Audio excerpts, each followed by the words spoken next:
My fellow South Carolinians, it has been a tough year, to say the least. We lost 8,300 of our neighbors to this pandemic. Countless small businesses have closed, and too many have lost their jobs. The last year has been the most difficult our state has experienced since perhaps the Great Depression. But the fact is, South Carolina faced enormous challenges before this pandemic. And while COVID did not create all those challenges, it certainly made them worse. From our teacher shortage to our lack of affordable health care, this pandemic amplified every shortcoming that exists in our state. And as we turn the page from this pandemic and work to emerge healthier, safer, and stronger, it is clear that we need a change from the failed leadership that got us here in the first place.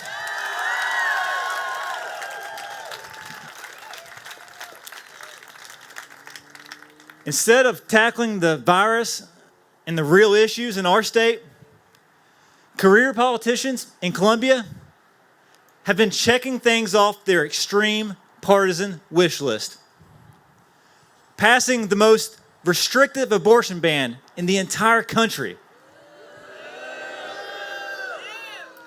allowing people to carry guns openly without permits and without training, making it harder for African Americans to vote, even fighting for a bill to have Donald Trump buried on the grounds of the State House.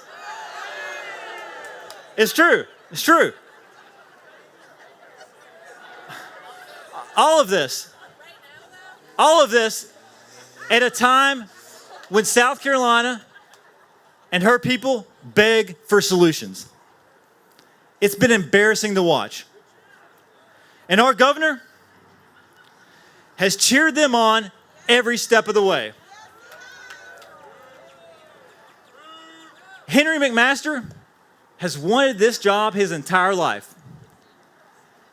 And despite all of that time to prepare, he's either failed to deliver for South Carolina families or he simply doesn't care. He botched our response to COVID. We were dead last in the country in vaccine distribution. And before that, he had no one in charge of our state health agency for almost an entire year during a pandemic. He vetoed a bill to finally invest in our infrastructure and fix our roads. He opposed expanding health care to 200,000 working South Carolinians who need it, even though 38 other states have already done it. And he still got his head in the sand about climate change. Despite our beautiful state and tourism industry being impacted by it every single day. The list goes on. You know, it's a good thing the governor is not a coach in the SEC. Because with a record like that, he'd been out of a job a long time ago.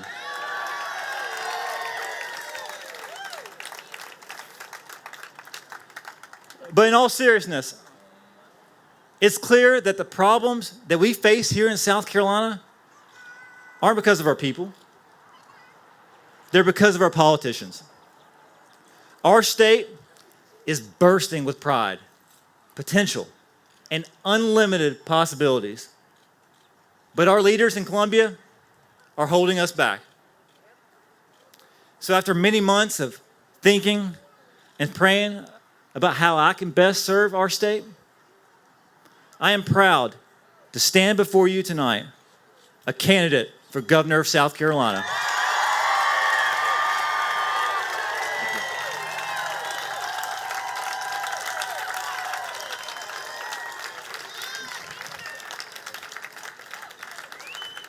Because after 20 long years of one-party rule and our challenges being ignored by the same old politicians, I think it's time for a change. You deserve better. We all do.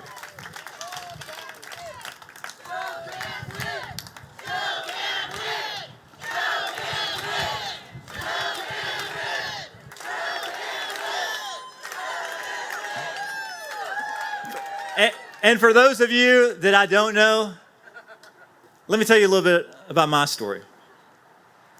First and foremost, I'm a proud dad to my 3-year-old son, Boone.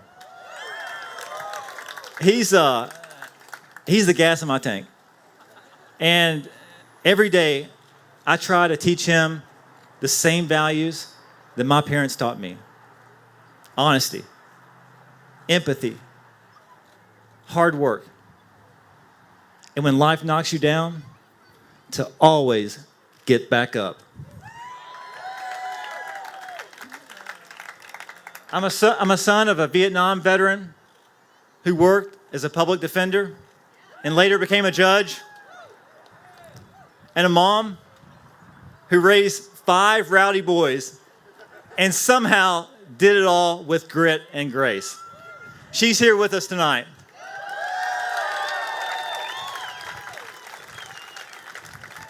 Probably at the bar. After raising 5 boys, hey, I'm the youngest of those 5 brothers. And let me tell you, that'll make you tough. I went to the College of Charleston. Go Cougs! And I earned my degree in ocean engineering and later became an attorney. And for the last 2 years, I've had the privilege of representing the Low Country in the United States Congress.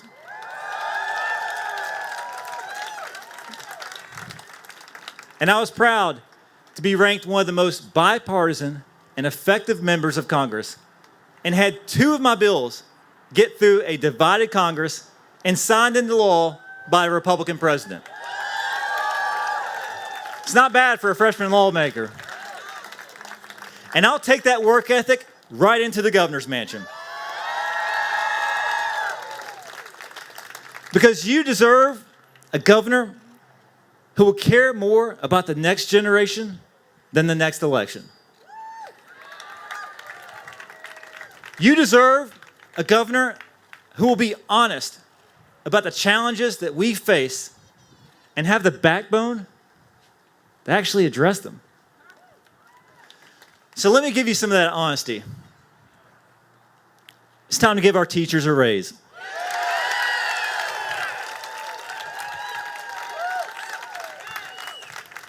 They work nights and weekends. They coach. They drive buses. They tutor. They love and care for our kids.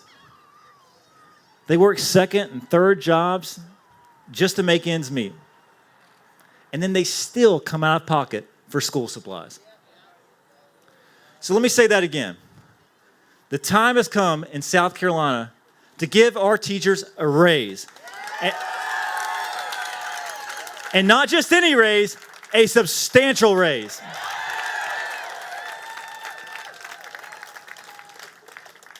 It's also time to make good on a promise that was made long ago, that in-state public college should be free for students who put in the work and maintain a B average or better.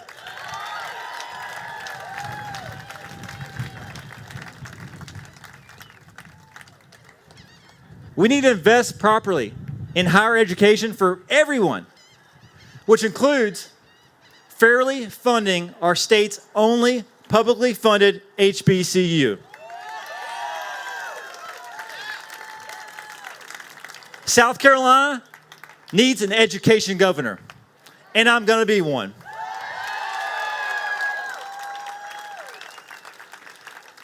But my very first act as governor will be to expand Medicaid so 200,000 working people in South Carolina have health care.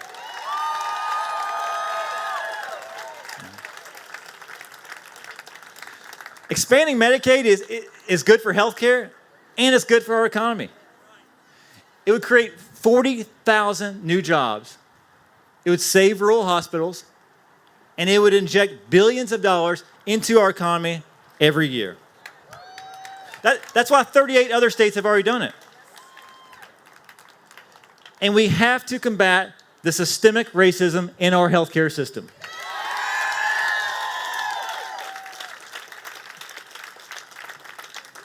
Whether it's black and brown women dying at a higher rate than white women when giving birth, or that many black residents have to drive long distances just to get access to care, this is wrong.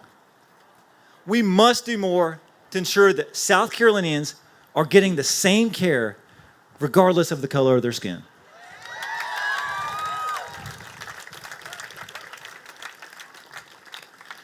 And we also have to be honest about the real threat of climate change.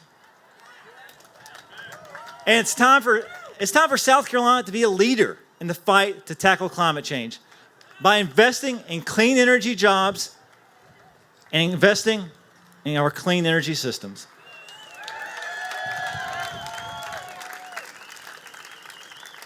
And as I've proven time and time again, on my watch, there will be no offshore drilling off the coast of South Carolina. Not now, not ever.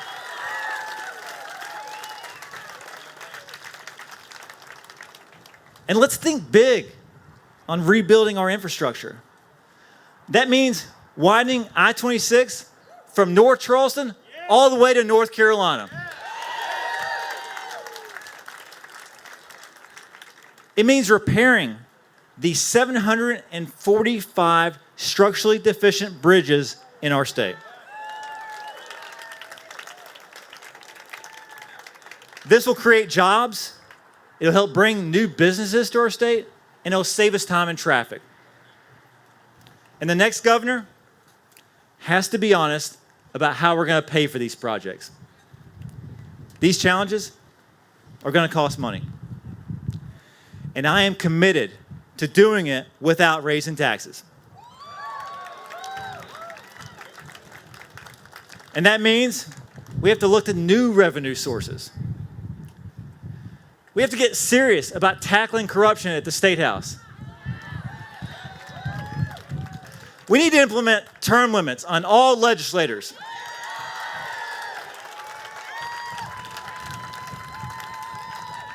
We need to ban them from raising money during the legislative session so that they can focus more on doing their job than keeping their job.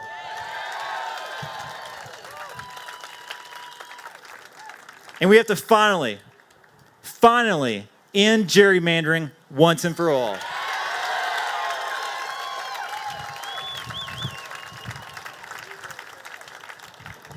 And as governor, I will put an immediate stop to the dangerous and un-American efforts to make it harder for people of color to cast their vote.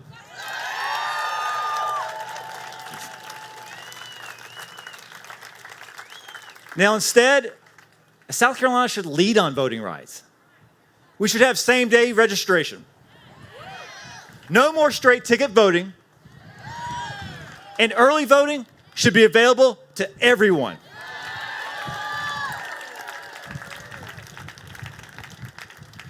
We won't purge voters from the rolls. Instead, we'll automatically register voters on their 18th birthday.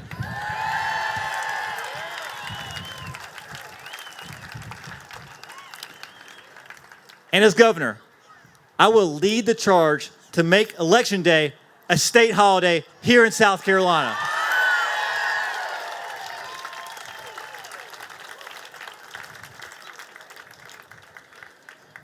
We also have to make sure that our state government is as diverse and inclusive as the people it represents. This means a more diverse judiciary and cabinet. And I am committed to having the most inclusive cabinet and staff of any governor in our state's history.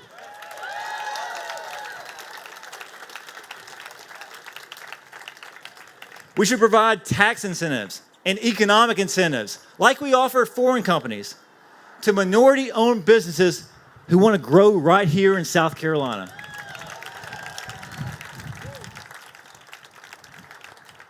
And it's time to pass common sense policing reform, like I fought for in Congress,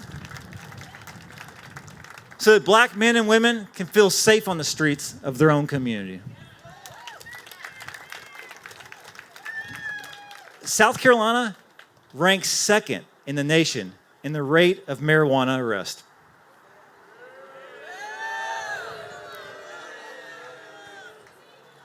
Lives have been ruined. Lives have been ruined over a few ounces of pot. And they've been disproportionately African American. A person of color in our state is nearly 4 times more likely to get arrested for marijuana possession than someone who's white. It's wrong. And when I'm governor, I'm going to end it.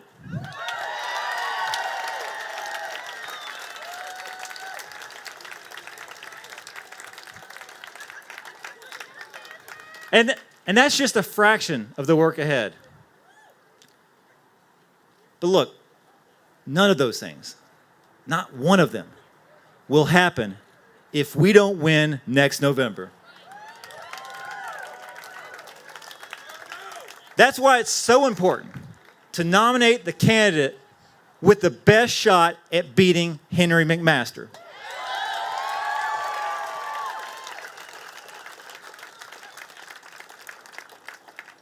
And I'd submit to you that I am that person.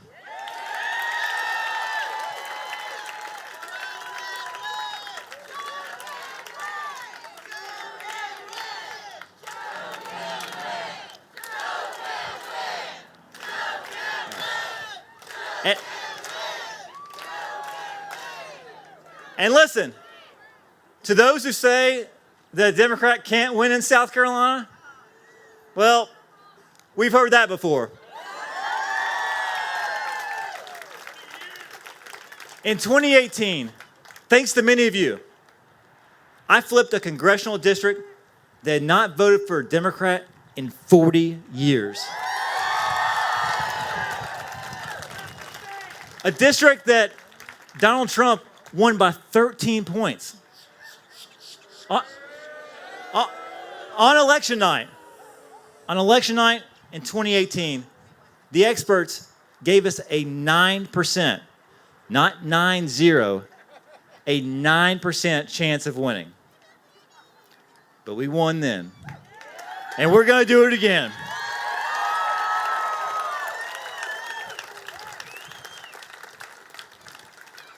I need you on this team. We are building a campaign unlike anything South Carolina has ever seen. And we're going to do things a little differently. This is going to be a campaign that y'all can be proud of. We're going to be honest, we're going to be blunt, and we're going to have some fun.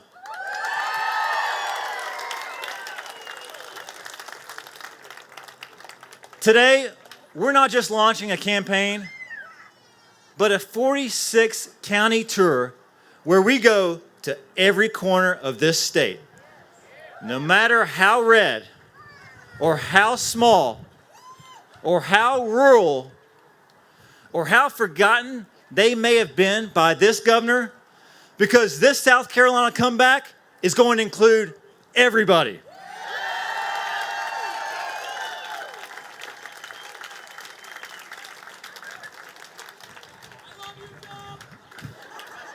And I love you. Let me close with this. On every issue, whether it's public education or climate change or childcare or guns, my son Boone is the first person I think about when it comes to addressing these challenges. And I know that you're the same way with your kids. You're here tonight for your kids or your grandkids. Let's win for them. What do you say?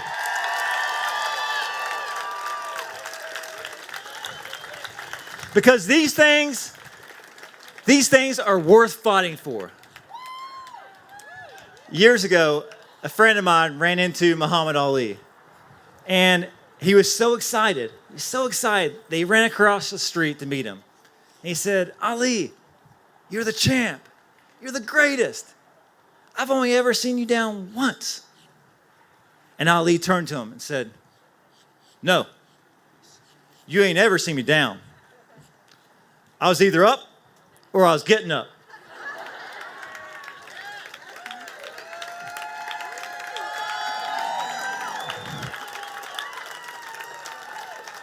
My fellow South Carolinians, I know that this past year has been hard.